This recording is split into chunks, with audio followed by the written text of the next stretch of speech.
How's it, guys? This is Dayvy FPL and welcome back to the Fantasy Premier League video here on my channel. Now in this video we're going to be talking about the Game Week 9 preview. Game Week 9 seems to be the week of rotation of your premium options, and that's exactly what this video is going to revolve around. We're going to be looking at the Spurs assets, Son and Kane, and whether you should be taking these assets out and who you should be bringing in to replace them. We're then going to shift our attention to Mo Salah and talk about the recent news that has broken with him and what it means for our FPL team. So that's something you're interested in. Sit back, relax, and let's get into it. So a new season calls for a new sponsor, but here on the Dayvy FPL channel, we like our old.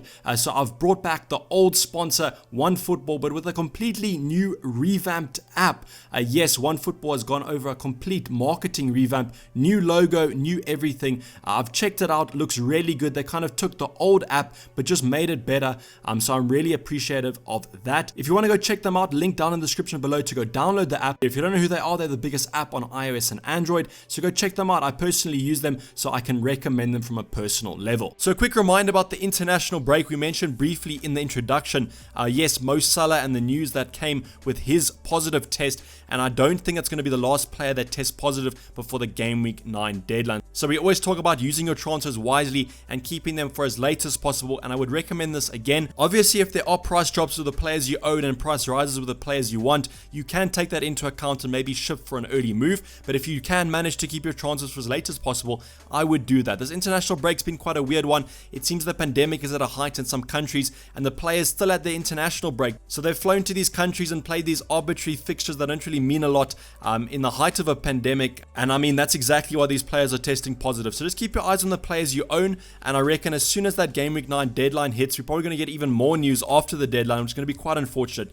but that's just going to be how this season plays out. So if you manage to keep your transfers for as late as possible, I would kind of do that. Otherwise, just make your moves correctly. Maybe go for players that don't play for the international teams, as that's pretty much a safe bracket for them not to test positive. But let's get into the watch list. So the watch list has not been updated yet, which kind of means either two things. One, I can't fit these players in my team selection, or two, it was quite a quiet week. I don't really think it was a quiet week in Game Week 8. All three of these players managed to return, starting off with Wilfried Zaha. That takes him to 5 goals and 2 assists, basically having played every single minute. So has a price rise to 7.4 million, but there is still enough time with those Crystal Palace green fixtures. There's kind of a window now that they still have some good fixtures. So I reckon that still will equal some FPL points if you want to jump on that Wilfried Zaha bandwagon. The second player's had a massive bandwagon, and that's Ziyech from Chelsea. I think he managed 2 assists, which took him to 11 points for Game Week 8. He definitely hasn't played every single minute, but he's definitely going to be playing a lot of minutes for Chelsea, considering the form that Chelsea are, and him personally, he's playing quite well there. 8.2 million, had a lot of price rises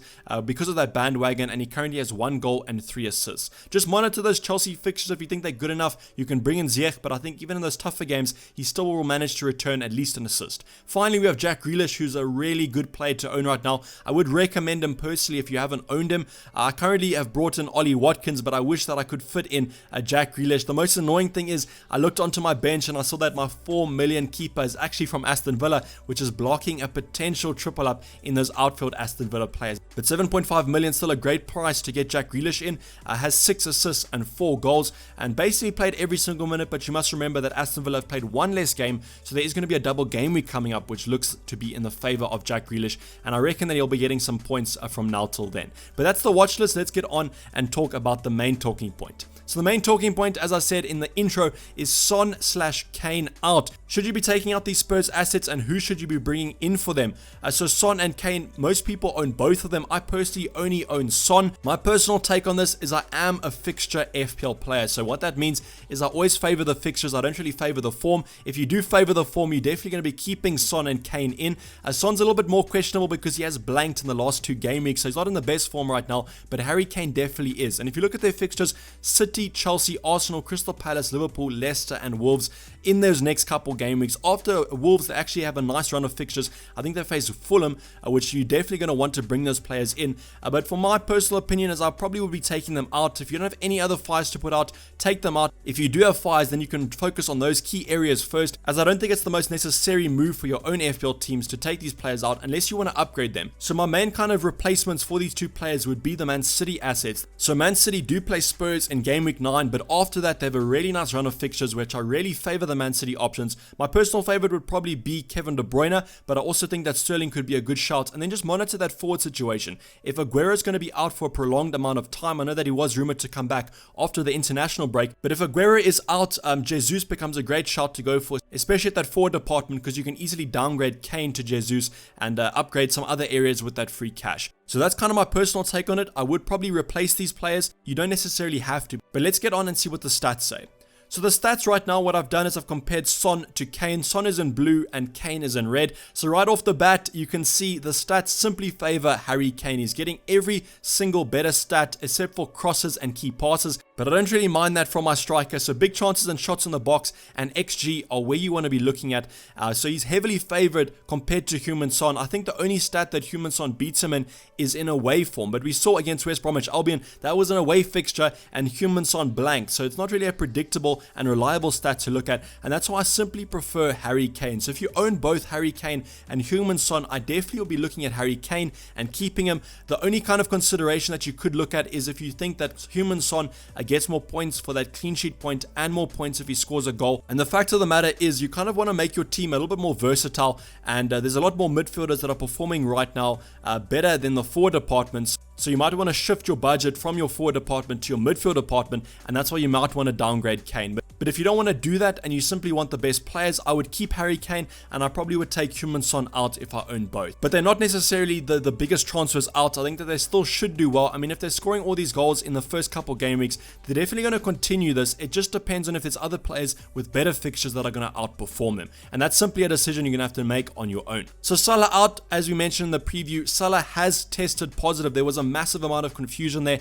The Egyptian FA came out and said that he tested positive. Then they deleted that tweet. Then they said that he's going to be going for a second test, but that also came down positive. So he definitely has the virus, which is quite worrying. So with the timeline of his expected return, there's also a little bit of confusion. So with the travel requirements to the UK, there might be a delayed travel to the UK for Mo Salah. I think it might be 7 days until he's allowed to return in isolation. But then the UK government has also said that it's 10 days from a positive test that you have to isolate. So he will be definitely missing the Leicester game. I don't think there's any hope of him coming back. The only hope that I think could be mentioned is that before he travels to the UK, he might have another test, and if that comes back negative, maybe there could be some leeway with the rules. But I think the other footballing clubs will complain. I think he definitely will miss the Leicester game, but I think he'll be back for the Brighton game. So all these timelines covered, all scenarios covered. I think that he will be back for the Brighton fixture. The only thing that might come up is if he is showing symptoms, he might not be at match fitness for that Brighton game. But I'm pretty sure there's a lot of press conferences and a lot of kind of journalists that follow Liverpool, so we'll be getting that news as soon as possible,